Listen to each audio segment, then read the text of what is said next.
हरिओम तत्सत गुरुदेवाय नमः। जय श्री राम भक्तों, राम राम। आज मैं आपको इस आंकड़े के पौधे के पास में लाकर आप लोगों का, आप सभी भक्तों का दिल छोटा नहीं करना है। मैं आपको बताना चाहता हूं कि आंकड़े के पौधे से कई प्रकार की शक्तियां आप प्रकट कर सकते हो। भिन्न भिन्न प्रकार की, हर प्रकार की शक्ति यह आंकड़ा का पौधा आपको दे सकता है। चाहे देव हो, चाहे दानव हो, चाहे भूत हो, चाहे पिशाच हो, हर प्रकार की शक्ति का दाता माना जाता है आंकड़े का पौधा।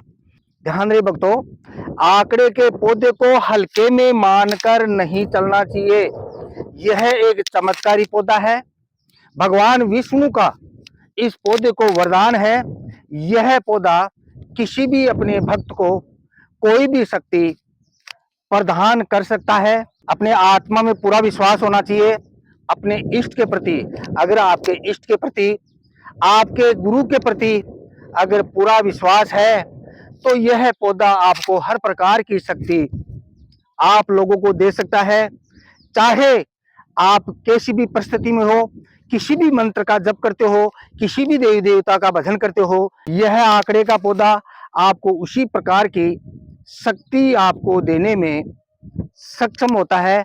आज मैं इस आंकड़े के पौधे से शक्ति प्राप्त करने का सही तरीका आप लोगों को देने वाला हूं। अतः इस वीडियो को ध्यान से देखें, पूरा देखें। वही भक्त इस वीडियो को पूरा देखेगा जिसका भाग्य खुलने वाला है, जिसके साथ में कोई चमत्कार होने वाला है। आज का वीडियो आप सभी भक्तों के लिए एक चमत्कारी सिद्ध होने वाला है, क्योंकि आज मैं आपको बताने वाला हूं कि किस किस भाव से अगर आंकड़े के पौधे के पास में अगर जाओगे तो आपको कैसी कैसी शक्तियां यह आंकड़े का पौधा आपको दे सकता है। अगर आप किसी देवी या देवता की सिद्धि प्राप्त करना चाहते हो तो दिन में 12 बजने से पहले पहले इस पेड़ के पास में आप जाओगे नूता देने के लिए, ठीक है ना। 12 बजे से पहले पहले इस पौधे के पास में जाओगे।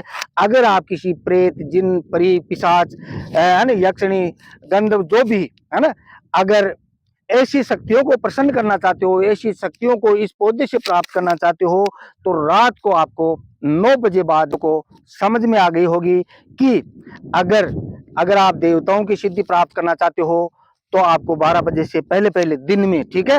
और अगर किसी पिशाच शक्ति को प्रकट करना चाहते हो इस पौधे के द्वारा, तो रात को 9 बजे बाद में इस पौधे के पास में जाना है नूता देने के लिए, ठीक है। और अगले दिन इस पौधे के पास जाओगे तो अगर देवताओं की सिद्धि करोगे तो दिन में 12 बजे पहले ही आपको जाना है।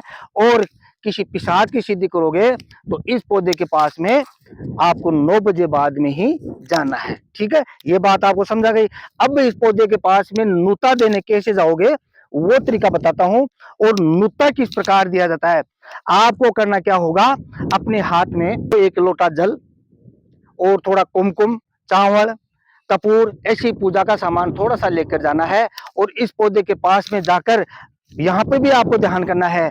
अगर आप किसी देवी देवता की सिद्धि करना चाहते हो तो इस पौधे के पास में अपना मुख उत्तर दिशा में करके, जैसे मैं मान लो कि यहाँ पे अपना मुख उत्तर दिशा में, ये मेरा उत्तर दिशा मुख है, ठीक है, ऐसे मेरा उत्तर दिशा मुख है, ठीक है। अगर देवी देवताओं की अगर सिद्धि करना चाहते हो तो अपना मुख उत्तर दिशा में आपको करके, जैसे मैं बोलूं वो बात आपको बोलनी है। अगर इस पौधे से किसी पिशाच को प्रकट करना चाहते हो, किसी पिशाच को बुलाना चाहते हो, तो अपना मुख दक्षिण दिशा में करके आपको इस पौधे की पूजा करनी है। अगर माता लक्ष्मी को अगर माता लक्ष्मी को आप प्रसन्न करना चाहते हो और इस जड़ को प्राप्त करना चाहते हो तो आप अपना मुख पश्चिम दिशा में करके इस पौधे की आरती करनी चाहिए, ठीक है। अगर विष्णु भगवान को प्रसन्न करना चाहते हो और ये जड़ प्राप्त करना चाहते हो तो अपना मुख पूर्व दिशा में करके इस पौधे की आरती पूजा करनी चाहिए। कैसे दोगे अब आपको बताता हूँ। इस पेड़ के पास में आपको अपना मुख उत्तर दिशा में करके, अगर देवताओं की सिद्धि प्राप्त करना चाहते हो, अगर देवताओं की सिद्धि प्राप्त करना चाहते हो तो अपना मुख उत्तर दिशा में करके आपको ऐसा बोलना है कि हे पेड़राज, मैं आपके पास आया हूँ, नूता देने आया हूँ, कल आऊंगा, है ना, ये कार्य आपको पुष्प नक्षत्र से एक दिन पहले करना है, ठीक है। ये कार्य आपको पुष्प नक्षत्र से एक दिन पहले करना है, ठीक है। तो हे पेड़राज, कल मैं पुष्प नक्षत्र में आऊंगा और आपकी जड़ लेकर जाऊंगा, और जो भी आपका देवता है, जो भी आपका इष्ट है, ठीक है, उस प्रकार से पेड़राज को बोलना है कि मैं, जैसे हनुमान जी है, गणेश जी है ना, ऐसे बोल देना कि ये सिद्धि मैं प्राप्त करना चाहता हूँ, अतः मुझे आज्ञा प्रदान करे, और कल पुष्प नक्षत्र में प्रातः काल मैं आपके पास में आऊंगा। इस प्रकार से आपको इस पेड़राज से आपको न्योता देना है, ठीक है। और अगर प्रेत की आप सिद्धि करना चाहते हो, अगर आप प्रेत, यक्षिणी या पिशाच की सिद्धि करना चाहते हो, तो आप यही बात दक्षिण दिशा में अपना मुख करके आपको बोलना है। अगर लक्ष्मी की सिद्धि करने के लिए इस जड़ को प्राप्त करना चाहते हो, तो अपना मुख पश्चिम दिशा में करके जो मैंने बात बोली है वो बात आपको बोलना है। अगर भगवान विष्णु की सिद्धि प्राप्त करना चाहते हो, तो यही बात पूरब दिशा में मुख करके आपको बोलनी, ठीक है। ये बात आपको समझा गई। इस प्रकार से न्योता देकर वहां पर एक छोटा सा दीपक जलाना है, और अगले दिन का आपका इंतजार करना है। और प्रातः काल अगर देवताओं के कार्य के लिए ये जड़ को आप लेना चाहते हो, तो आपको प्रातः काल उठकर इस पेड़ के पास में जाना है, और जैसे मैंने बोला उसी प्रकार से आपको फिर से इस पेड़ को एक विनती करनी है, एक अर्ज करनी है, ठीक है। अर्ज कैसे करोगे? हे पेड़राज, मैं आपकी जड़ ले रहा हूँ, और इस देवता की सिद्धि के लिए यह जड़ मैं आपसे प्राप्त कर रहा हूँ। अगर आपको कोई कष्ट होता है तो मुझे माफ कर देना, मैं आपके नाम से धर्म कर्म करता रहूंगा। इस प्रकार से इस पेड़ को आपको बोलना है, और अपना मुख उत्तर दिशा में करके आपको खुदाई स्टार्ट करना है। खुदाई आराम से धीरे धीरे करना है। पेड़ आपको ऐसा देखना है, ये जो पेड़, ऐसा आप पेड़ देखोगे तो ऐसी आपको जड़ प्राप्त जरूर होगी, मैं आपसे वादा करता हूँ। आपको ऐसा जंगली आग ही देखना है। सफेद वाला आग पहली बात तो बहुत ही कम मिलता है, अगर मिलता है तो अपने उनकी पूजा पाठ करते हैं, तो उसको ऐसा कष्ट मत पहुंचाना। आप तो सिर्फ जंगली आग ही देख लेना।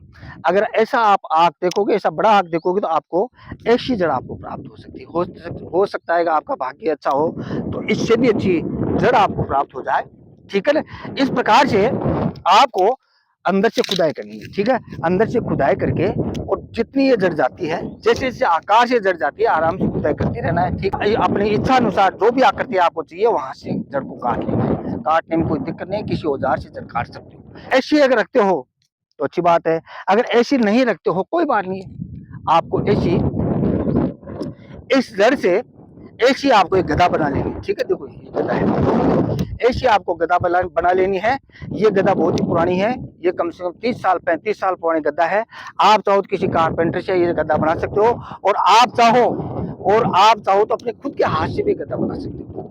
आपसे ये जड़ बहुत मुलायम होती है, आपको धीरे धीरे चाकू की सहायता से भी ये गदा, ऐसी गदा आपको बना लेना। इस गदा को, और इसको विधि विधान से इस जड़ को पूजा करना है, और चमेली का तेल लगाकर इसके सिंदूर लगाओ, और जहां आप पूजा करते हो पाटे पे इस गदा को स्थापित करें, और इस गदा को ही साक्षी मानकर जो भी आपका इष्ट है अपने हिसाब से मंत्र का जप करे। आपका इष्ट जो भी हो, जैसे कर्ण पिशाचनी है, यक्षिणी है, देवता है, हनुमान जी है ना, माता जी है, जगदम्बा काली है, सूर्य भगवान है, लक्ष्मी है, जो भी आप भजन करते हो, जिस मंत्र का आप जप करना चाहते हो, ध्यान रहे भक्तों, इस गदा को साक्षी मानकर जो भी आपका मंत्र है, जो भी आपका इष्ट है, उस मंत्र का अगर आप जप करोगे, तप करोगे, तो इस गद्दा के अंदर 21 दिन के अंदर अंदर आवाज आना स्टार्ट कर देगी। जैसा आपका मन में भाव आएगा उसी प्रकार से इस गद्दा के अंदर आवाज आएगी, और आप पर्चा बनाना शुरू कर सकते हो। इस प्रकार से मैंने आंकड़े के पौधे से हर प्रकार की शक्ति को बुलाने का, प्रकट करने का, और ये गद्दा बनाने की विधि बताया है। भगवान आपका भला करे। जय श्री राम, जय श्री